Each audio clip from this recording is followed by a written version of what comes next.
اس سے پہلے ہزاروں کروڑوں اربوں سال تک خدا بیٹھا کیا کر رہا تھا؟ خاموش بیٹھا تھا، ایسی جمائیاں لے رہا تھا. پھر اسے آئیڈیا ہے یار ایک کام کرتے، وقت اچھا گزر جائے گا، یونیورس بناتے. سوچیے. آخری چیز انہوں نے کہا کہ خدا دنیا بنانے سے پہلے 150 سال پہلے یا کروڑوں سال پہلے کیا کر رہا تھا. ارے حضرت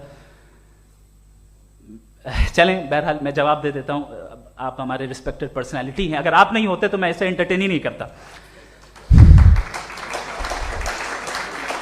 ٹائم یہ 100 سال پہلے یا 100 سال بعد، پہلے بعد میں ابھی، یہ وہ الفاظ ہیں جن کا تعلق ٹائم سے ہے. ٹائم شروع ہی ہوا ہے یونیورس کی بگننگ کے بعد، تو اس کے پہلے خدا کیا کر رہا تھا؟ سوال ہی لاجیکل ہے، یہ فیلسی ہے. یعنی آپ یہ کہہ رہے ہیں کہ یونیورس کے بننے سے پہلے خدا کیا کر رہا تھا؟ ٹائم کے بننے سے پہلے کا تعلق ٹائم سے، ٹائم اس وقت تھا ہی نہیں، تو یہ سوال ہی انویلڈ ہے خدا کے تعلق سے.